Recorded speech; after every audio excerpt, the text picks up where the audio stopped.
आज हम बात करेंगे ग्रे मार्केट प्रीमियम की। अक्सर हम यह सुनते हैं कि कंपनी का आईपीओ आ रहा है और आईपीओ आने के पहले हम यह सुनते हैं कि इसका ग्रे मार्केट प्रीमियम इस भाव से चल रहा है, ग्रे मार्केट प्रीमियम में आज तेजी है, आज ग्रे मार्केट प्रीमियम इतना प्रतिशत ऊपर है।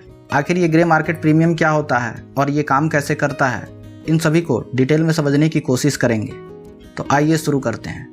तो सबसे पहले हम जानते हैं कि ग्रे मार्केट क्या होता है। तो जैसा कि किसी स्टॉक को स्टॉक एक्सचेंज से खरीदते या बेचते हैं तो इस पर सेबी के रेगुलेशन अप्लाई होते हैं और उन्हें हम आसानी से खरीद या बेच सकते हैं। अब अगर कोई कंपनी अपना आईपीओ यानी इनिशियल पब्लिक ऑफरिंग लाता है तो इसका मतलब यह है कि वह कंपनी स्टॉक एक्सचेंज पर लिस्ट होना चाहता है और तभी वह अपना आईपीओ लाता है। और जब वह इस बात को डिक्लेयर करता है कि वह अपना आईपीओ लाने जा रहा तो वह उसका एक इशू प्राइस फिक्स करता है कि वह कंपनी का आईपीओ इस इशू प्राइस पर और इस तारीख को लिस्ट होगा।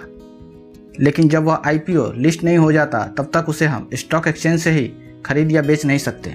लेकिन लिस्टिंग के पहले ही इसमें ट्रेडिंग शुरू हो जाती है और ये ट्रेडिंग आपसी तालमेल से ओरली होती है। यहाँ कोई कॉन्ट्रैक्ट रिटेन नहीं होता है और यह विश्वास के ऊपर काम करती है। ये कुछ सिटी के अंदर ही ऑपरेट होती है और यहाँ पर एक डीलर होता है जिसका मेन काम यही होता है कि वह बायर और सेलर को मिला सके और वह यह मेक श्योर करता है कि बायर और सेलर अपने अपने डील को एक्सिक्यूट करें।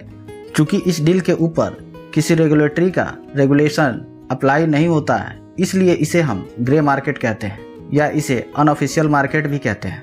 तो ये तो हमने जाना कि ग्रे मार्केट क्या होता है। अब हम समझते हैं कि ये काम कैसे करता है। तो यहाँ पर इसे हम एक उदाहरण से समझेंगे। मान लीजिए कि एक कंपनी अपना आईपीओ ला रहा है जिसका इशू प्राइस है ₹500 और एक लॉट में 30 शेयर है, तो जो मिनिमम इन्वेस्टमेंट होगा वह होगा 15,000। अब यहाँ पर एक व्यक्ति आ जाता है जो सेलर है और एक व्यक्ति आ जाता है जो बायर है। अब ये जो बायर है उसका काम यही है कि वह सभी से आईपीओ को खरीद सके और यह रिस्क लेने को तैयार है और वह उस कंपनी का अच्छा तरह से एनालिसिस करता है कि ये कंपनी बहुत अच्छी है और इसकी ऊंचे प्रीमियम पर लिस्टिंग होने के चांस हैं। तो वो सोचता है कि क्यों ना इसे लिस्टिंग के पहले ही खरीद लिया जाए। तो अब वह सेलर के पास जाता है और कहता है कि चूँकि इस आईपीओ का इशू प्राइस ₹500 है तो तुम मुझसे ₹200 अधिक ले लो और अपना आईपीओ मुझे दे देना। अब सेलर सोचता है कि इस लिस्टिंग गेन के झंझट में कौन पड़ेगा और बिना रिस्क के मुझे ₹200 मिल रहा है तो इसे ले लिया जाए। अब ये सारी डील जो होती है उस डील के बीच एक डीलर रहता है जो इसे एक्सिक्यूट करवाता है।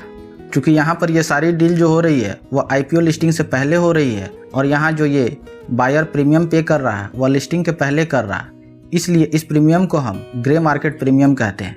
लेकिन कभी कभी क्या होता है कि सेलर के समक्ष कई और बायर आ जाते हैं और वह उसे ऊंचे प्रीमियम पर लेने को तैयार हो जाते हैं। तब सेलर को लगता है कि नहीं, ₹300 प्रीमियम चाहिए। तो इस प्रकार से ग्रे मार्केट प्रीमियम घटता और बढ़ता है। यह केवल डिमांड और सप्लाई का खेल है। तो अब आप समझ गए होंगे कि ग्रे मार्केट प्रीमियम काम कैसे करता है।